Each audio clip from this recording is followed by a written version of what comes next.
Eh bien, salut et bienvenue sur MathFlex, votre chaîne des réflexes mathématiques. Alors, je dis toujours avant de commencer, je tiens d'abord à remercier Monsieur Juste. Alors, l'objectif de cette vidéo, nous allons donc traiter un exercice très capital qui concerne un exercice d'examen, notamment sur l'examen de BPC 2010 Congo.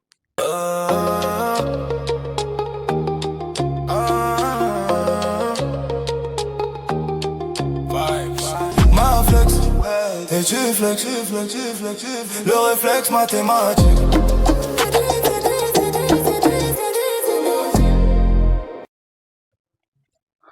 Alors, voici donc notre exercice qui concerne, je le disais déjà, notre BPC 2010 Congo.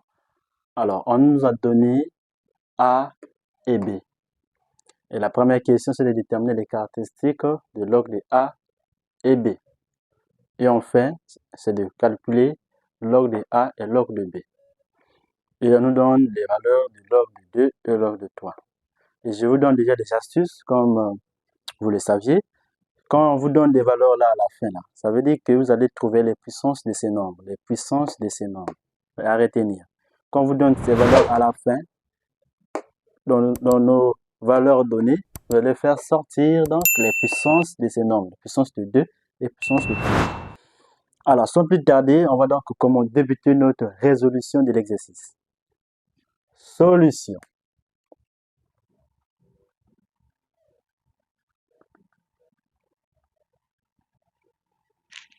Alors, la première question, je prends mes valeurs.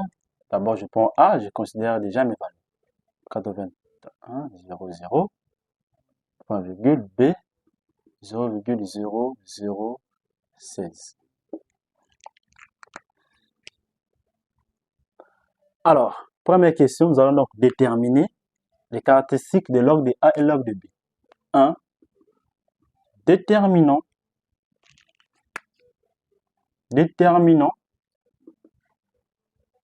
les caractéristiques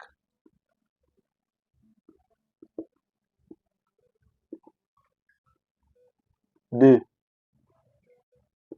log A et log de B. Je souligne. Alors, commençons par A. Voilà, ceci. Alors, on va donc rappeler les formules qui nous permettent de déterminer les caractéristiques. On a deux formules. On peut considérer un nombre A, n'est-ce pas? Un nombre qui est supérieur ou égal à 1. Un nombre qui est supérieur ou égal à 1. Un nombre qui peut être plus grand que 1, ça peut être 1. Un nombre supérieur à 1. Notre première formule, notre caractéristique aura pour formule, n'est-ce pas? N moins 1. N représente quoi? N représente le nombre de chiffres de la partie entière. Donc, je peux écrire ça pour vous. Nombre de chiffres, n'est-ce pas, de la partie entière.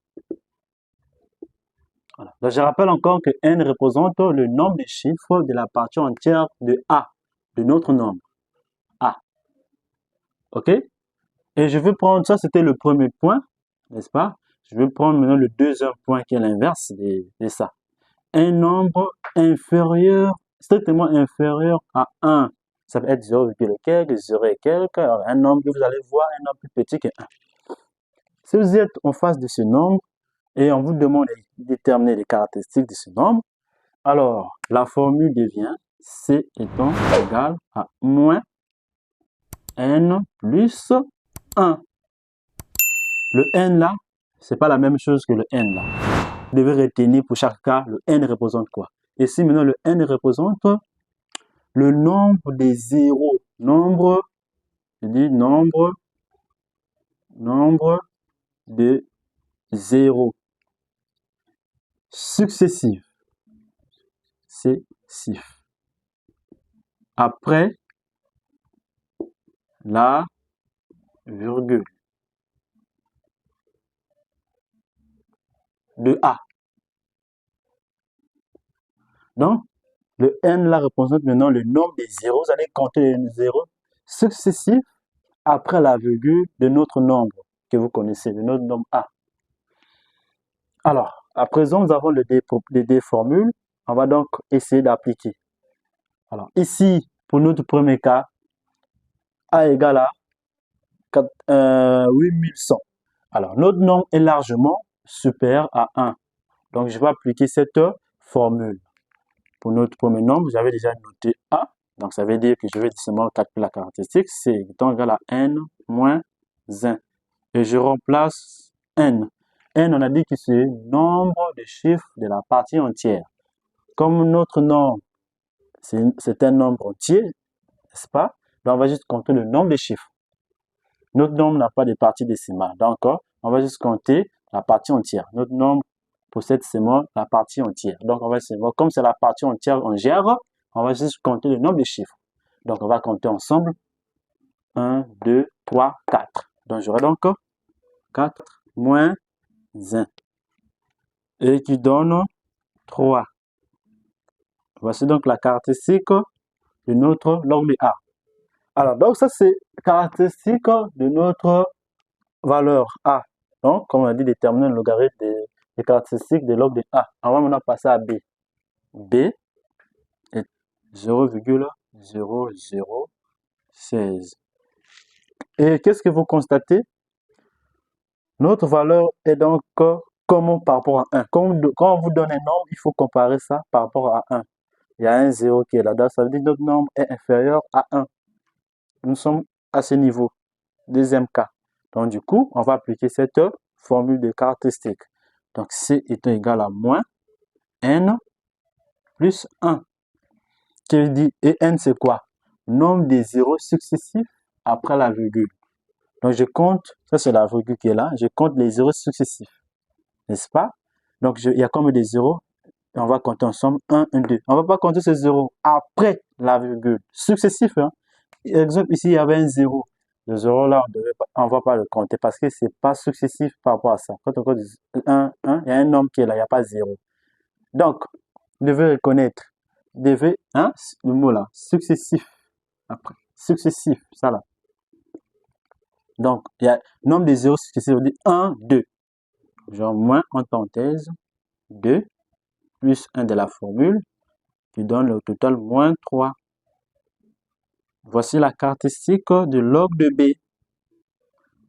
Voilà, c'est tout pour cette première question de déterminer les caractéristiques de log de A et log de B. Vous avez vu qu'on a appliqué donc les propriétés à retenir. À présent, on va donc passer au calcul de log de A et log de B. On va donc nettoyer vite fait. Donc, deuxième question. 2. Calculons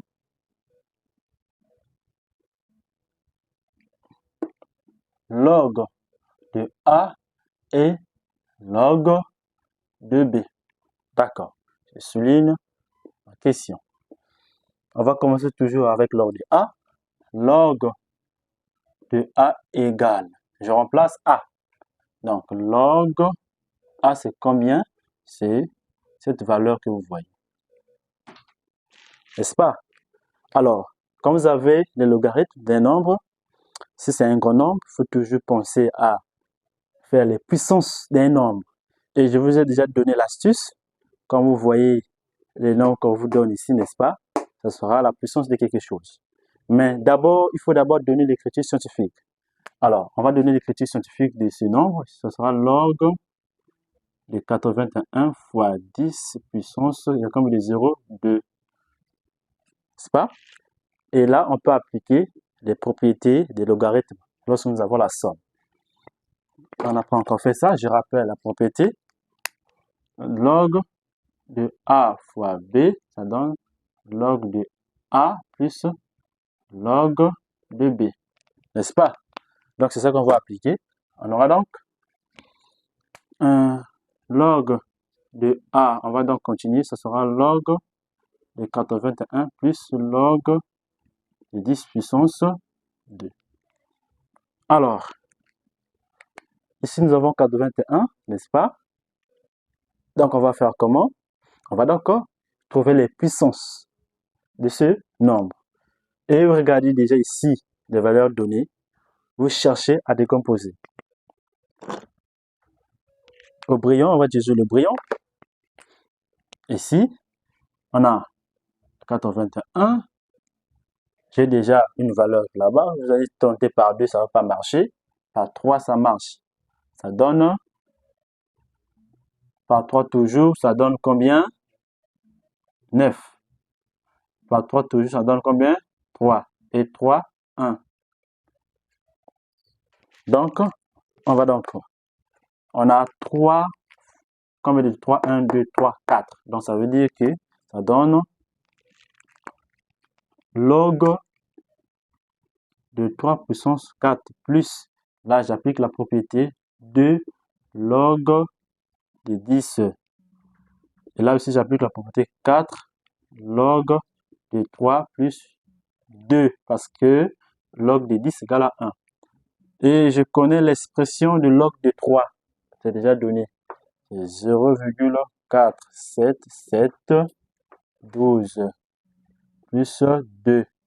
Et à la fin, vous aurez donc la réponse. Vous pouvez calculer vous-même. On aura là 3,908,48. Voilà, voici en ce qui concerne log de A. Je vous laisse le temps de regarder. S'il y a une erreur, mentionnez dans les commentaires. Et faites les mêmes choses. Alors, on va donc passer à log de B. Log de B, je remplace la valeur. Log de B, c'est combien déjà? 0,0016. Alors, log de 16 fois 10 puissance, on compte le nombre de chiffres qu'on a sauté. La virgule est venue, donc on a sauté 1, 2, 3, 4. Moins 4. Puisque la virgule se déplace dans ce sens. Quand ça se déplace dans ce sens, c'est moins. La puissance est négative. Et on applique les propriétés des logarithmes que nous venons de faire ici. On aura donc log de 16 plus log de 10 puissance moins 4. Et ici, 16, on va toujours décomposer. Au brillant, 16 divisé par 2, ça donne 8. Divisé par 2, ça donne 4. Divisé par 2, ça donne 2, 2, 1. Donc, on a combien de 2? 1, 2, 3, 4. 4. Donc, on aura donc log de 2 à la puissance 4. La puissance va descendre, moins 4 log de 10. Et là, j'aurai quoi? 4 aussi descend. 4 log de 2, ça c'est moins 4 parce que log de 10 égale à 1. Et je vais remplacer ma valeur de 2 donnée dans l'énoncé. J'ai 0, voilà, moins 4. Donc nous avons moins 2,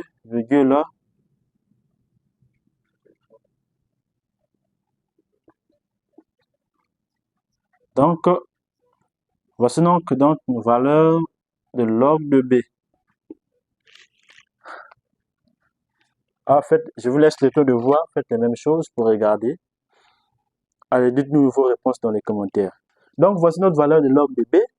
Toutefois, il faut regarder, on donne le nombre de chiffres par la virgule. Il faut prendre le nombre de chiffres par la virgule donné dans les valeurs ici. On a ici comme les chiffres 1, 2, 3, 4, 5. Donc, vous allez garder 5 chiffres par la virgule. On mentionne toujours le nombre de chiffres après la virgule. On vous mentionne toujours ça. Mais si on ne donne pas ces valeurs-là, par défaut, prenez 5 chiffres après la virgule. Alors, c'est tout pour cette vidéo. Merci de nous suivre jusqu'à la fin. Dans les prochaines vidéos, on va toujours continuer avec les autres éléments qui concernent le cours de logarithme de base 10. Alors, n'hésitez pas de s'abonner à la chaîne et de poser toutes vos questions dans les commentaires, de liker en cliquant sur la cloche de notification pour ne pas manquer les prochaines vidéos. On se tient à la prochaine. Bye yo!